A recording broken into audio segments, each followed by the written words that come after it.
Sinasagot na kita, Jacob. Nakangiting saad ni Joyce kay Jacob na maniligaw niya. Talaga, Joyce? Hindi makapaniwalang tanong ni Jacob. Oo naman, Jacob. Kasi nga, 2 taon ka na rin namang nanliligaw sa akin. Kit, napag-isipan ko na din na sagutin ka na. Sagot ni Joyce at agad siyang niyakap ni Jacob. Alam mo, Joyce, napakasaya ko sa araw na to. Hindi ko akalain na sa araw na to isasagutin mo na ako. Diba sabi ko naman sa'yo, maghintay ka lang, di ba? At salamat din, Jacob, dahil sa naghintay ka talaga sa akin at hindi ka nawala ng pag-asa. Grabe, alam mo ba na bihira lang sa mga lalaki yung naghihintay sa babaeng nililigawan nila? Joyce, alam mo, ika nga nila, true love wait. Kaya hinintay talaga kita. Alam kong ikaw ang babaeng nararapat para sa akin. Ang corny mo naman, Jacob. Natatawang saad ni Joyce. Hindi ako corny, Joyce. Yun naman talaga yung kadalasan na sinasabi ng iba, di ba? Oo na. Oo na. Natatawang saad pa rin ni Joyce dahil medyo kinikilig siya sa sinabi ni Jacob. Sus, corny daw. Pero kinikilig naman siya. Ay, ang pula-pula na ng mukha mo. Para kang kamatis sa sobrang pula. Di ah. Sus, aminin. Okay lang yan, Joyce. Ang cute-cute mo pa rin kahit kailan. Wika ni Jacob at agad na pinisilang mukha ni Joyce. Aray, ang sakit nun ah. Sorry, hindi ko kasi mapigilang pisilin yung pisngi mo. Ang cute-cute kasi eh. Kaya, tara na? Ha? Saan? Nagtatakang tanong ni Joyce. Lunch tayo at mag-celebrate tayo dahil sinagot mo na ako. Nakangiting saad ni Jacob na siya namang nagpangiti kay Joyce.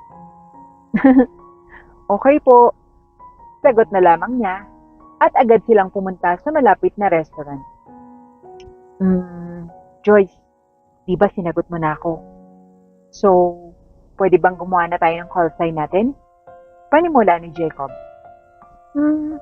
Sure naman. Pero hindi ko alam eh. Alam mo naman na ikaw pa lang yung kauna-unahang boyfriend ko.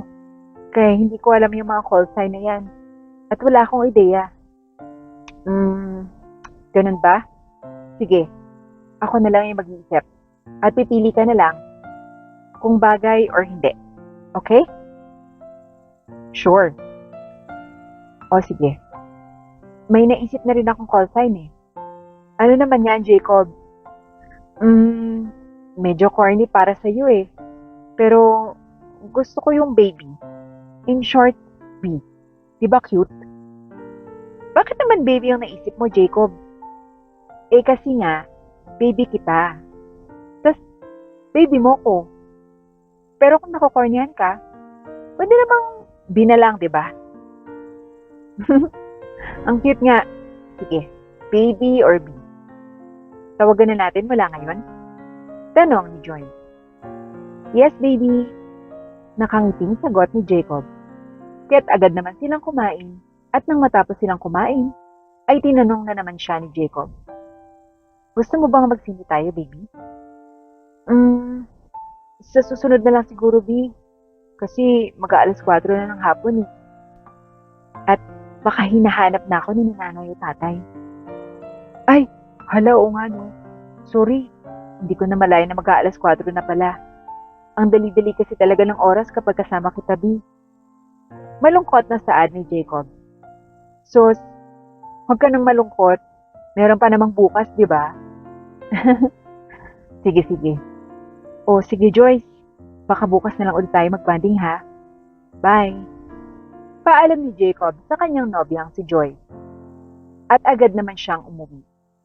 Nang makauwi na siya, ay malapad ang kanyang ngiti na siyang naging dahilan upang mapansin ito ng kanyang nakababatang kapatid. Anong iningiti-ngiti mo dyan, kuya? Tanong nito kaagad na siyang naging dahilan upang magulat si Jacob. Ano ka ba, Pia? Nagugulat ka naman. Sus, anong nagugulat? Ngayon ka lang nagulat sa akin. Anong ganap ba? At bakit ngingiti-ngiti ka dyan na mag-isa? Mukha kang tanga. Mataray na tanong ng kanyang kapatid. Basta. Kuya naman. Sabihin mo na nga lang. Kundi, isusumbong talaga kita kila mami na pinapabayaan mo yung mall at ako lang yung nag-aasikaso dahil nababalo ka na yata kay Joyce. My gosh, speaking of Ate Joyce, kumusta na kayo? Tanong ng kanyang kapatid. Imbis na sagutin ito ni Jacob, ay ngumiti na lamang ito ng napakalapad na siyang naging dahilan upang mapagtanto ni Pia ang ibig nitong sabihin. Oh my gosh, kuya, don't tell me. Sinagot ka na niya? Oo, Pia. Oh, kaya pala para kang tanga ng ngingiti dyan. Pero by the way, congratulations kuya. After 2 years, sinagot ka na rin niya. Ako pa, ang gwapo-gwapo ko kaya. Sus, umiyabang mo naman. Ang ganda-ganda nga din kaya ni Ate Joyce eh. Pero alam mo kuya, bagay kayo. So it means, meet the family na ba yan kuya? Tamang-tama dahil may event na gaganapin eh. Anong event? Hindi mo ba alam na uuwi na si na mami? Kaya't kung ako sa'yo, kasabay ng pag-uwi nila mami, ay ipapakilala ko na si Ate Joyce. Nang sa ganon, hindi ka na mapilit na pakasalan si Ate Mina. Ha? Ba't naman nadamay si Mina sa usapan na to? Hay nako, ewan ko talaga sa'yo kuya, kung saang lupalop na padpad yung utak mo. Hindi mo ba talaga alam at hindi mo naaalala yung mga sinabi sa'yo nila mami at daddy bago sila umalis? Ang ano nga Pia? Sabihin mo na nga lang, hindi yung pinapaghuhula mo pa ako. Pwede mo namang sabihin na lang eh. Hindi ko talaga naaalala yan. Okay, fine. Pero bago yan, payagan mo muna ako mag-shopping sa mall mo. Marami kasi akong gustong bilhin dun eh. Hay nako, shopping addict ka talagang bata ka. Oh well, of course. At hindi lang ako mag-iisa. Dahil isasama ko si Ate Joyce. Total, girlfriend mo naman yun siya eh. Diba? Kaya deserve namin ang mag-shopping sa mall mo. Okay ba? Hay nako. Oo na. O sige na. Sabihin mo na kung bakit nasama si Mina sa usapan. Anong arranged marriage na yan? Ganito kasi yun, kuya, oh. Diba, alam na nila mami at daddy na may liligawan kang babae. Kaso nga lang, baka hindi ka sagutin. Kasi nga, diba, chick boy yung dating mo. Lalo na kay Ate Joyce. Kaya nag-alala si na mama at dad na baka hindi ka sagutin. At gustong-gusto na nilang magkaapo, kung kaya't gusto na nilang magkanobya ka. At si Ate Mina ang nakita nilang babae na deserve na ikasal sa'yo. Aside kay Ate Joyce. Gets mo? Ay, oo nga no. Kailangan kong tawagan si na mami. At baka nasabihan na nila si Mina. Hay nako, too late. Huwag ka nang mag-alala. Dahil natawagan ko na sila. At wala ka na rin magagawa. Dahil nasabihan na rin nila si Ate Mina. Kaya kung ako sa'yo, ipakilala mo na lang din si Ate Joyce. Nang sa ganun, mapahiya naman si Ate Mina. Ayaw ko kasi sa kanya eh. Ang arte-arte niya. Mabuti pa si Ate Joyce. Napakasimple lang. At, teka nga kuya, alam niya ba na mayaman ka? Pia, ang sama-sama talaga ng ugali mo. Kaibigan ko pa rin si Mina. Kaya't, siya na lang yung tatawagan ko. At sasabihin ko kay mami at daddy na may girlfriend na ako. Kasabay na rin ang pag-uwi nila mami at daddy. Aaminin ko na rin kay Joyce yung lahat. Okay, ikaw ang bahala. Kuya basta bukas, sumama ka sa amin ni Ate Joyce para mag-shopping. Oh, akala ko ba kayong dalawa lang yung lalakad? Bakit ngayon kasama na ako? Kasama ka talaga. Sino naman yung magdadala ng mga pinamili namin? Di ba wala? Kaya ikaw na lang. Total, girlfriend mo naman si Ate Joyce eh. At isa pa, wag na wag kang magrereklamo. Kung ayaw mo ako mismo ang magsasabi kay Ate Joyce ng mga tinatago mo sa kanya. Banta pa ni Pia, kahit napatango na lamang si Jacob. Okay, fine. Good! Excited na ako para bukas. Kinikilig na saad ni Pia at agad nang umakyat papunta sa kanyang silid upang maagang magpahinga at maagang gumising kinabukasan. Kinabukasan ay agad nilang pinuntahan si Joyce sa bahay nito. Hi Ate Joyce! Bati ni Pia. Hello Pia!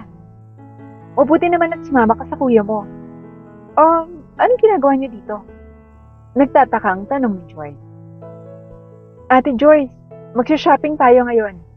Sige na, magbihis ka na. Marami tayong kailangan bilhin ngayon eh. Wala akong pera, Pia eh. Sus, huwag kang mag-alala Ate Joyce. Si kuya nang bahala. Di ba kuya? Ay, oo baby, ako nang bahala. Sagot na lamang ni Jacob. Oy, ang taray. Baby talaga? Natatawa ang kantsaw ni Pia. Sige na, magbibihis muna ako. Pasok muna kayo. Suwestyon ni Joyce, kahit agad naman silang pumasok sa loob ng bahay nito. At hindi nagtagal, ay nakapagbihis na si Joyce. Agad na silang pumunta sa mall, at ang una talaga nilang pinuntahan ay ang mga butik kung saan napakaraming magagandang damit. Good morning ho, sir. Bati ng mga sales lady at agad naman itong yumuko sa kanila. Ba't sila yumuyuko, B? Akala mo naman kung sino tayo. Bulong ni Joyce. Hayaan mo lang sila, B. Ang mabuti pa, pumili ka na lang ng mga gusto mong bilhin. Ipapakilala nga pala kita bukas kila daddy at mommy. Uuwi na kasi sila. Ano? Sa mommy at daddy mo? Nakakahiya naman, baby. Huwag ka nang mahiya. Sige na, pumili ka na. Oy, Pia, samahan mo nga Ate Joyce mo para may susuotin siya bukas. Bukas nindating niya na mommy at daddy. Tinawagan ko sila kagabi. At excited silang makilala ka, Joyce. Sure. Ako pa. Halika na, Ate Joyce. Saad ng kapatid ni Jacob at agad na hinila siya nito. Napakarami ng napili nilang damit at lahat ay binili nila. Ang dami naman ito. Namamanghang saad ni Joyce. Sus ate, wala pa nga yun sa kalingkingan ng mga damit na gusto kong bilhin. Sir, ito lang ho ba lahat ng bibili nyo? Tanong ng sales lady. Mukhang yan lang eh. Pakipunch na lang lahat. Sagot ni Jacob. At nag-shopping pa sila sa iba't ibang stall ng boutique. Subalit ay hindi maiwasan ni Joyce ang magtaka dahil halos ng mga nadadaanan nila sa mall ay talagang nagbibigay respeto kay Jacob. Kung kaya't sa kuryosidad, ay agad niyang tinanong si Jacob. B, pwede mo magtanong? Sure, B. Ano naman yun? Kasi kanina ko pa napapansin nung nasa mall tayo na halos lahat ng tao ay nagbibigay respeto sa'yo. Anong meron? May tinatago ko ba sa akin? Baby, sa totoo may kailangan akong sabihin sa'yo eh. Pero, hindi pa ngayon, okay? Bukas na lang, kasabay ng pagdating ni na mommy at daddy. Okay lang ba? O okay. Pero, may kailangan ba akong ikatakot? Ayoko kasing mag-overthink, Jacob. Wala kang dapat ikatakot, babe. Basta bukas, may aaminin ako sa'yo. At sana naman ay tanggapin mo ako. Tanggap na tanggap kita, Jacob. Okay, o sige. Magpahinga ka na at maaga kitang susunduin bukas, ha? Paalala ni Jacob na siya namang tinanguan kaagad ni Joyce. Kinabukasan ay maaga siyang sinundo ni Jacob. Agad naman siyang ipinakilala sa mga magulang ni Jacob at agad naman siyang nagustuhan ng mga ito dahil simpleng babae lamang siya at tunay na napakaganda. Bagay na bagay talaga kayo, iha, ng anak kong si Jacob. Kahit ano pang hinihintay nyo? Magpakasal na kayo. Mama naman, nagmamadali. Sus, gustong-gusto na namin ang apo ng papa mo. Napatawa naman si Jacob at maging si Joyce ay napatawa rin. Sus, mami naman eh. O sige na nga, may iwan ko lang muna kayo. Marami pa akong bisita. Paalam ng magulang nito kung kaya't naiwan na sa mesa sina Jacob at Joy. Grabe Jacob, ang yaman niyo pala. Nahihiya talaga ako. Ako lang yata yung mahirap na nakasali dito. Sus, huwag kang mahiya dahil papakasalan pa nga kita. Di ba sabi ko sa'yo baby may aaminin ako sa'yo ngayon? Ay, oo nga. Ano yun baby? Kasi ako yung may-ari ng mall na pinuntahan natin kahapon. Kaya nagbibigay respeto talaga sila sa akin. Ano?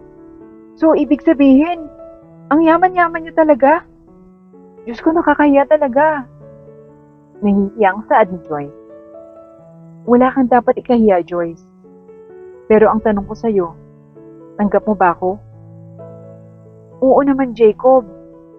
Kaso nga lang, ako talaga yung nahihiya sa sarili ko. Huwag kang mahiya, baby. Wala kang dapat ikahiya. Tanggap kita. Kaya pinili kita. Dahil iba ka sa ibang mga babae. Napangiti na lamang si Joy. Hindi pa rin niya maiwan na mailang hanggang sa lumipas ang mga araw at tuluyang nasanin na siya.